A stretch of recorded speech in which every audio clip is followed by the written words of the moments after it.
What is going on, you guys? It's your boy Cyrus Obsidian here at Obsidian Games, here to bring you some more Yu-Gi-Oh content. So let us swing on in.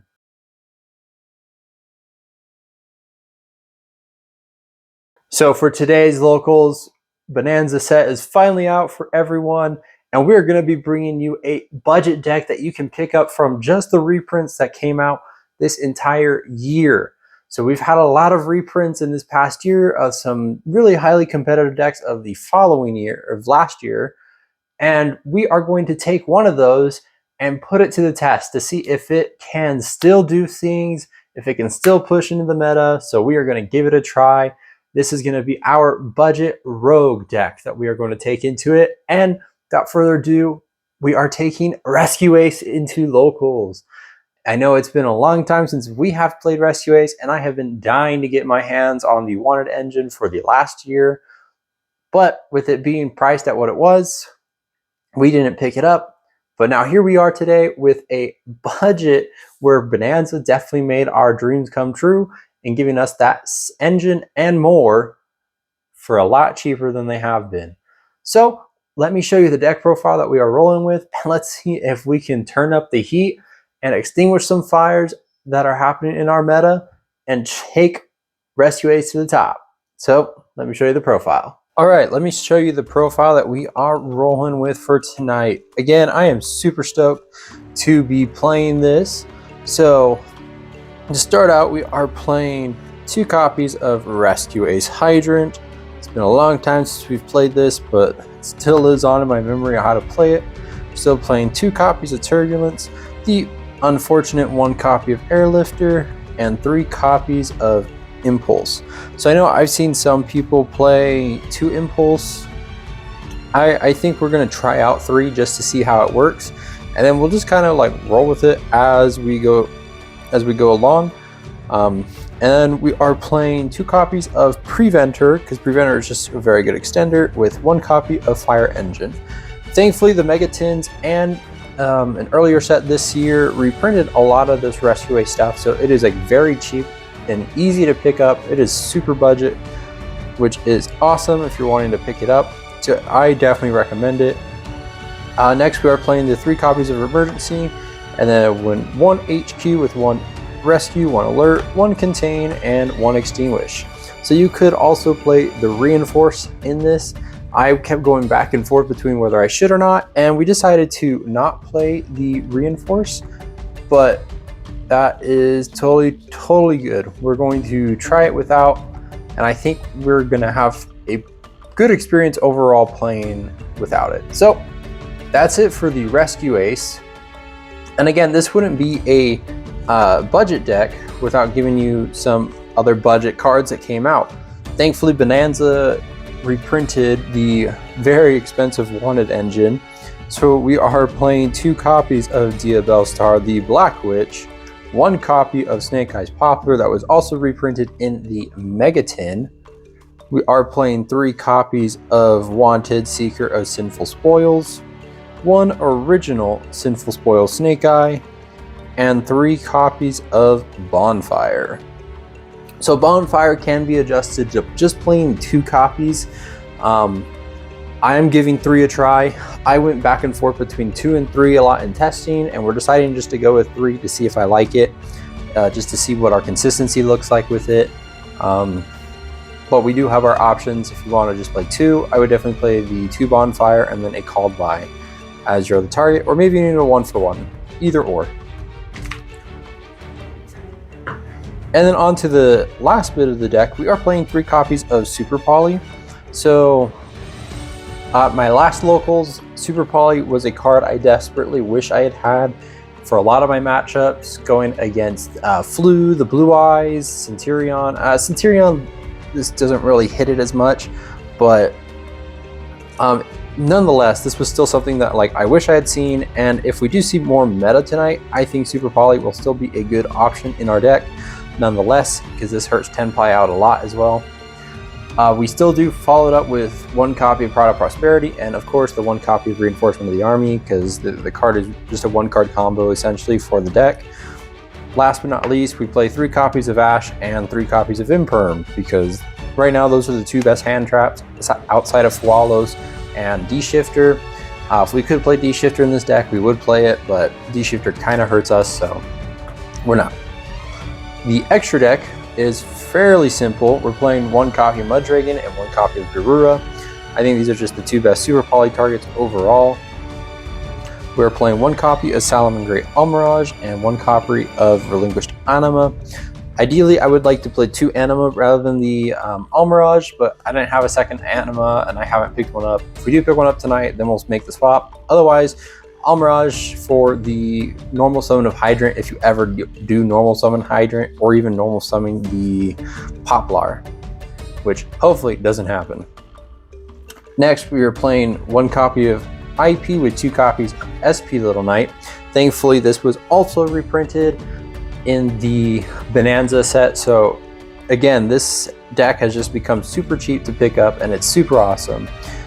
Followed up with Sunlight Wolf, one Dark, one Hita, one Nightmare Phoenix, one Nightmare Unicorn, one Promethean Princess, one Zealantis, and one Amphibious Swarmship Ambluel. If you do have the budget for the Salamangreat Raging Phoenix, then definitely replace this with the Raging Phoenix, but I don't, so we're playing the Ambluel in its place, and I still think it's a great card nonetheless. Moving to our side, which has some tough choices that we made, but I think these might be they might be the wrong ones, but we'll find out for sure. 3 copies of Nibiru the Primal Being with 3 copies of Purulia. So we're kind of going for a board breaker approach with the side deck. Nibiru, especially with the more than 5 summons, the deck can play around, the decks or mashups that we have, then that's totally fine. That's the reason why it's in the side. Purulia is just a good way to dig into our deck, forces our opponent if they have it. Next, we play one Called By with 2 Lightning Storm, because again, board breakers I think are really good going into my locals at least. I wouldn't necessarily say the format, because we're in a format where like a hybrid style of play is really good, mix of hand traps and board breakers, so you really have to pick your poison as to what your deck can handle. Then we play 3 copies of Forbidden Droplet and 3 copies of Evenly Matched. Again, I will always die on a hill saying Evenly Matched is just a great card. Since this deck, it can OTK, so if we can push the OTK, then we'll push the OTK, but if we don't see the OTK, then we will just evenly match our opponent, establish a board, force them to have it, because the set 4 pass with Turbulence is definitely threatening. But that is it for this deck profile. Again, I am super excited to play this deck again. And I know some of you guys were definitely tired of it a year ago, but I am not. I have been so looking forward to playing this. So here we are. Let's see if we can top locals with a budget version of Rescue Ace. What's going on, you guys? Here we are at Duke City Games with a bigger Yu-Gi-Oh crowd for tonight. Looks like it'll be 5 rounds of Swiss. And to start off with our round, we were playing against Dark Magician. We're playing against a little kid, so I mean, it was kind of a free win, but we still had a good time. We still learned the deck a little bit. He was playing a lot of trap heavy back row deck, so I mean, we had to like really stretch into breaking it apart, just because I did fear Mirror Force and a Magic Cylinder. So we were able to break it apart and then just go for the OTK. Fun. So we got a lot of people out tonight, which is really cool. A lot of decks that I'm like, yeah, I don't want to be in that matchup. So we'll see where the rounds go and what takes us. So let's see. Wow, do we have some catching up to do. So round 2, we play against the faithful rematch from the Super League where we lost. We play against Fire King Snake Eye Azamina.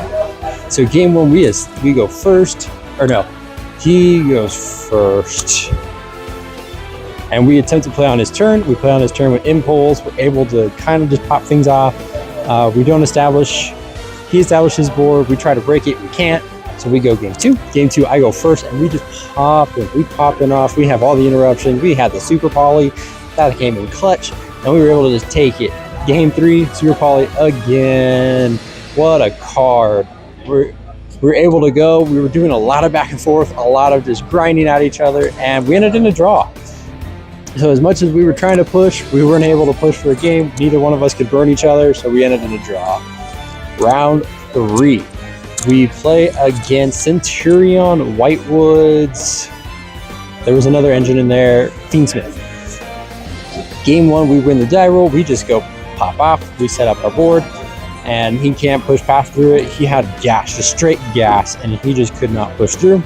Game 2, he established his board, and honestly, we just had the luck of the draw. We had the call by in hand, and if we did not have the call by, we would have been screwed. But we were able to break his board and then OTK in the same turn. So we were able to take it, which is awesome. And then this last round, round 4. So, I mean, aside from round 3, like round 2, we went into time. Round 3, we had enough time, but I was starving. So we got ourselves some food. So, yeah, we got to stay energized for the game. Round 4, we play against Snake Eye Azamina. We win the die roll. Again, game 1, we are just setting up our board. We just do things, and we do rescue race for things, and we take it. Game 2 is a little bit of a back and forth grind fest. I bricked on all the big beaters, so we weren't able to take it. And then game 3 was another grind. It was just seeing who could get a starter first, and we got the starter first. We were able to see went Perulia, and I was like, yeah, we're just gonna set 2 packs. We don't care. If you have it, you have it. You don't, you don't. Took the gamble, paid off, and we were able to take it in the grind. We were able to swing in for enough damage and just play under Nibiru, because I knew he had a Nibiru. We SP'd our SP and Turbulence away, so that way we wouldn't get Nibiru'd, but I knew he still had it in his hand, so we were able to play around it, and we took the game. So we're 3 win, 1 draw, with 1 more round left. So let's see where we end up going, because I am popping off the rescues. Honestly, super excited to be playing it again. I have missed playing this deck, and honestly, everyone's been surprised that I'm actually playing it. Because, we've played other things that aren't meta. We've always been a rogue player, and this time we're playing a rogue budget. This Rescue Ace is nowhere near the meta, but it is a good prize contention. And we have been playing against meta tonight, so we have been proving it. So let's see what round 5 has. Last and final round. So round 5, we play against Memento. So I like to consider this opponent my rival, because we have some of the craziest matches, and then also he blows me out sometimes. So it happens. Game 1, he wins the die roll, so he goes first, and we had Super Poly, 2 wanted, a Witch, and then there was 1 other card in hand. Ash. That's what it was.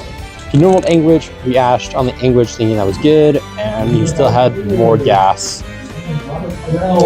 Tried to break his board, but he had the ash on the OSS, so we couldn't do anything, which sucks. Game 2, we attempt to go first, but we bricked. We had emergency alert, impulse, ash again, and turbulence. I don't know what it is with the big boys being glued into my hand, but we emergencied, and he had the ash again. So we tried playing on his turn, but he cracked the board and just killed himself. 3-1-1. Not too bad. We'll see where we stand. The draw is going to be crazy, and then the tiebreakers is also going to be crazy to see where we place. But we'll keep you posted to see where we end up with our budget rescue ace. Alrighty, so we ended the tournament placing 5th out of 19, which isn't too bad. Those tiebreakers really did hurt in the end, as I thought. Had we had won, we probably would have placed a little bit higher on the scale, but it is what it is. We played our heart out, and we enjoyed it. Honestly, guys, if you are looking for a great budget deck, Rescue Ace is a really good pickup.